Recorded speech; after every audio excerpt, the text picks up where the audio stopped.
President Vladimir Putin granted citizenship on Monday to former U.S. intelligence contractor Edward Snowden. Snowden's name appears as one of approximately 70 foreign nationals listed in a decree and approved by Putin for Russian citizenship. The former NSA intelligence officer turned U.S. government whistleblower fled to Hong Kong and later to Russia to evade federal prosecution after leaking classified documents to journalists. He was granted asylum in Russia in 2013 and later permanent residency. Snowden, 39, has remained in Russia ever since. Putin's decision to grant Snowden citizenship comes just days after ordering approximately 300,000 people to join the fight in Ukraine. Welcome to Savvy Economist. Today in the video we would look at the move made by Putin to grant citizenship to a former U.S. intelligence. Whether this has anything to do with the war in Ukraine or just his bid to spite the U.S. would be uncovered at the end of the video. As we go into it, don't forget to hit the like button, subscribe and turn on notifications. The subsequent news reports from more than 7,000 classified documents revealed the inner workings of a colossal U.S. government surveillance operation. Intelligence officials have previously said that Snowden may have taken 1.7 million classified files. Stories published in The Guardian and The Washington Post exposed a vast government-run spy program that monitored communications of criminals, potential terrorists, and law-abiding citizens alike. Other accounts documented how Washington also secretly monitored some of America's closest allies, like then-German Chancellor Angela Merkel. Snowden was charged with theft of U.S. government property, unauthorized communication of national defense information, and willful communication of classified communications intelligence. The charges carry a prison sentence of up to 30 years. State Department spokesperson Ned Price said that Washington's position on the former U.S. intelligence contractor has not changed. He added that he was not aware of any change to Snowden's American citizenship status.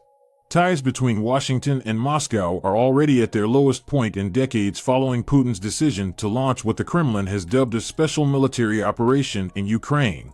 While Snowden, 39, is considered by supporters to be a righteous whistleblower who wanted to protect American civil liberties, U.S. intelligence officials have accused him of putting U.S. personnel at risk and damaging national security. He currently faces charges in the United States that could result in decades in prison.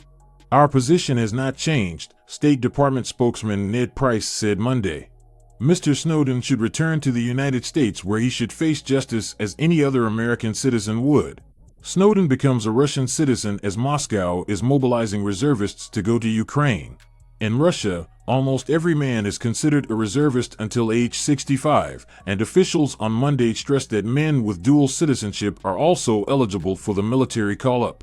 Snowden, however, has never served in the Russian armed forces, so he is not eligible to be mobilized, his lawyer Anatoly Kucherena told the Interfax news agency.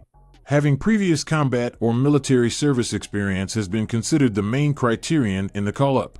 Kucherena told Russia's state news agency RIA Novosti that Snowden's wife, Lindsay Mills, an American who has been living with him in Russia, will also be applying for a Russian passport. The couple has 2 children. After 2 years of waiting and nearly 10 years of exile, a little stability will make a difference for my family, Snowden tweeted Monday. I pray for privacy for them and us all.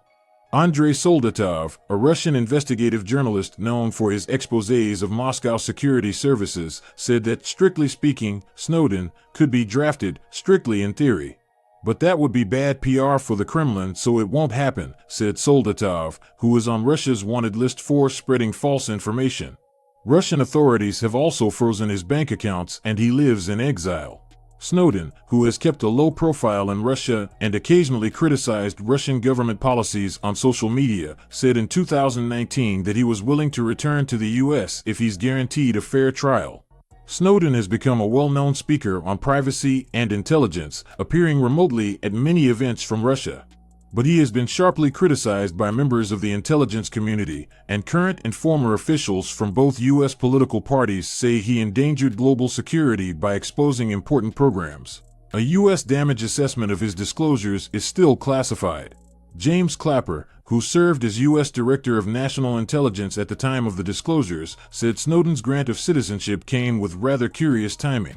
It raises the question, again, about just what he shared with the Russians, Clapper said in an email Monday. Snowden has denied cooperating with Russian intelligence and was traveling through Moscow when the U.S. revoked his passport.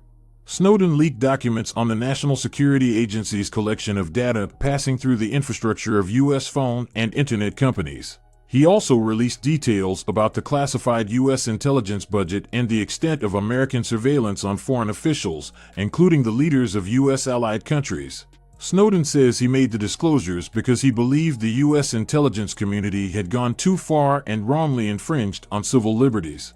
He also has said he didn't believe the administration of former President Barack Obama, which was in office when Snowden leaked the records to journalists, would act had he made an internal whistleblower complaint instead. His decision to turn against the NSA came when he used his programming skills to create a repository of classified in-house notes on the agency's global snooping, and as he built a backup system for agency data, he wrote in his 2019 book Permanent Record. Reading through the repository, Snowden said he began to understand the extent of his government's stomping on civil liberties and became cursed with the knowledge that all of us had been reduced to something like children who had been forced to live the rest of their lives under omniscient parental supervision.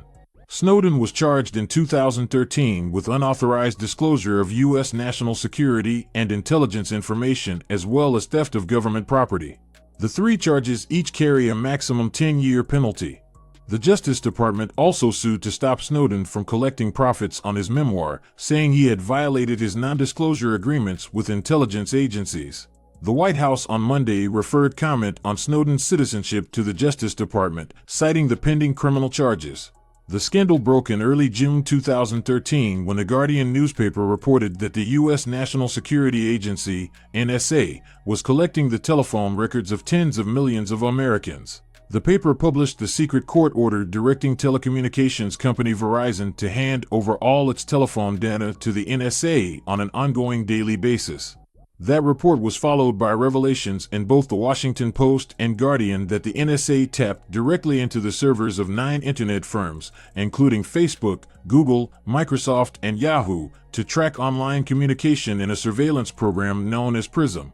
Britain's electronic eavesdropping agency GCHQ was also accused of gathering information on online companies via PRISM.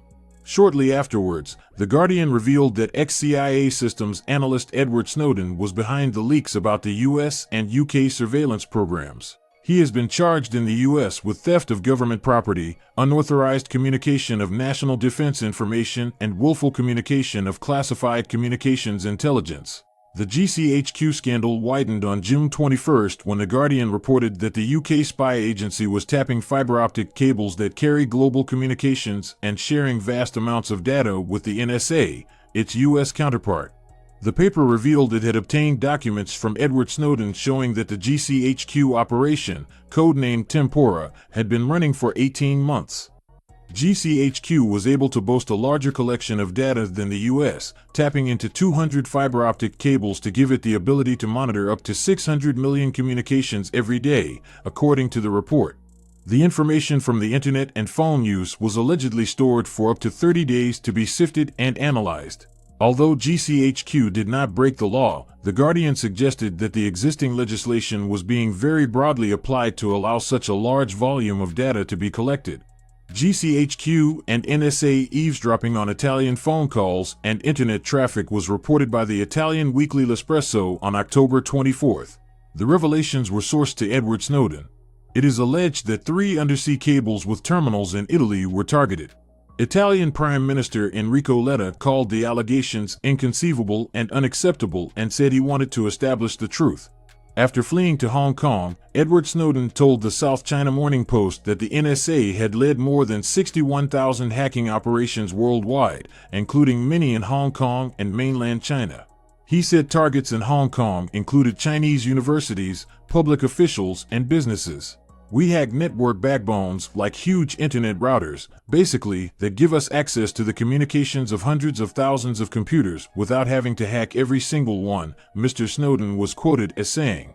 Claims emerged on June 29 that the NSA had also spied on European Union offices in the US and Europe, according to Germany's Der Spiegel magazine.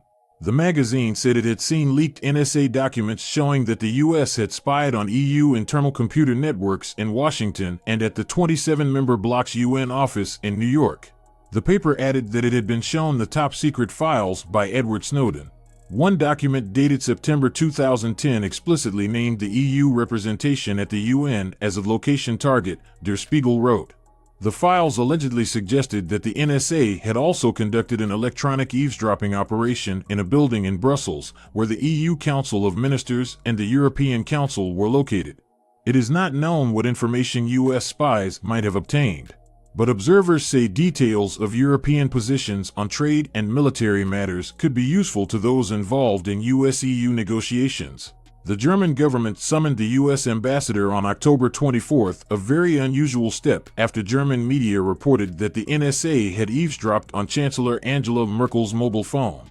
The allegations dominated an EU summit, with Mrs. Merkel demanding a full explanation and warning that trust between allies could be undermined. She discussed the matter by phone with U.S. President Barack Obama. He assured her that her calls were not being monitored now and that it would not happen in future. But the White House did not deny bugging her phone in the past. Past surveillance by the secret police, whether Nazi or communist, has made Germans very sensitive about privacy issues. Mrs. Merkel grew up in the former East Germany, where the Stasi spied on millions of citizens. France's President François Hollande meanwhile expressed alarm at reports that millions of French calls had been monitored by the U.S. The Guardian later reported that the NSA had monitored the phones of 35 world leaders after being given their numbers by another U.S. government official. Again, Edward Snowden was the source of the report. A total of 38 embassies and missions have been the targets of U.S. spying operations, according to a secret file leaked to The Guardian. Countries targeted included France, Italy, and Greece, as well as America's non-European allies such as Japan, South Korea, and India, the paper reported on July 1. EU embassies and missions in New York and Washington were also said to be under surveillance. The file allegedly detailed an extraordinary range of spying methods used to intercept messages, including bugs, specialized antennae, and wiretaps. The Guardian report also mentioned codenames of alleged operations against the French and Greek missions to the UN, as well as the Italian embassy in Washington. U.S. Secretary of State John Kerry said that activities to protect national security were not unusual in international relations. U.S. allies in Latin America were angered by revelations in Brazil's O Globo newspaper on July 10 that the NSA ran a continent-wide surveillance program. The paper cited leaked documents showing that, at least until 2002, the NSA ran the operation from a base in Brasilia, seizing web traffic and details of phone calls from around the region. U.S. agents joined forces with Brazilian telecoms firms to snoop on oil and energy firms, foreign visitors to Brazil, and major players in Mexico's drug wars. Mexico, Brazil, Colombia, and Chile all demanded answers from the U.S. But the revelations on Latin America kept coming, and in September more specific claims emerged that emails and phone calls of the presidents of Mexico and Brazil had been intercepted. Also, the U.S. had been spying on Brazil's state-owned oil firm Petrobras. Brazilian President Dilma Rousseff canceled a state visit to the U.S. in the most high-profile diplomatic move since the scandal hit. Documents leaked to the Washington Post in mid-August suggested the NSA breaks U.S. privacy laws hundreds of times every year.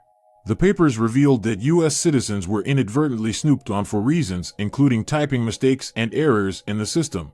In one instance in 2008, a large number of calls placed from Washington, D.C. were intercepted after an error in a computer program entered 202, the telephone area code for Washington, D.C., into a data query instead of 20, the country code for Egypt. Later in August, the Washington Post reported that U.S. spy agencies had a black budget for secret operations of almost $53 billion in 2013. These and many other secret files were released by Edward Snowden to journalists, which resulted in his seeking asylum in Russia.